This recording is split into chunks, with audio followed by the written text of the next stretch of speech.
اکارا کے علاقے دیپالپور میں پولیس اور ڈاکوؤں کے درمیان مقابلہ، 118 سنگین وارداتوں میں مطلوب خطرناک ڈاکو ہلاک ہو گئے۔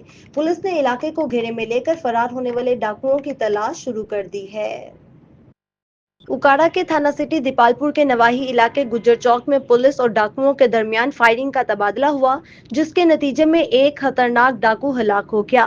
ہلاک ہونے والے ڈاکو کی شناخت شہباز کے نام سے ہوئی ہے، جو قتل، اقدام قتل، ڈکیتی اور رہزنی جیسے 118 سنگین مقدمات میں پولیس کو مطلوب تھا۔ شہباز بین الاضلاعی ڈکیت گینگ کا سرغنہ تھا اور فیصل آباد اور ساہیوال سمیت کئی اضلاع میں ریکارڈ یافتہ مجرم تھا۔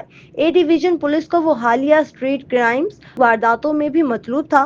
واقعہ اس وقت پیش آیا جب 3 مسلح ڈاکو ایک شہری سے موٹر سائیکل، نقدی اور موبائل فون چھین کر فرار ہوئے۔ S H O city Dipalpur Fakhar Wattoo اور ان کی ٹیم نے بہادری کا مظاہرہ کرتے ہوئے فوری طور پر ڈاکوؤں کا تعاقب کیا۔ سوبھا رام پل کے قریب ڈاکوؤں نے پولیس پارٹی کو دیکھتے ہی فائرنگ شروع کر دی، جس پر پولیس نے بھی حفاظت خود اختیاری کے تحت جوابی فائرنگ کی۔ فائرنگ کے تبادلے میں شہباز اپنے ہی ساتھیوں کی گولی کا نشانہ بن کر ہلاک ہو گیا، جبکہ 2 ڈاکو موقع سے فرار ہو گئے۔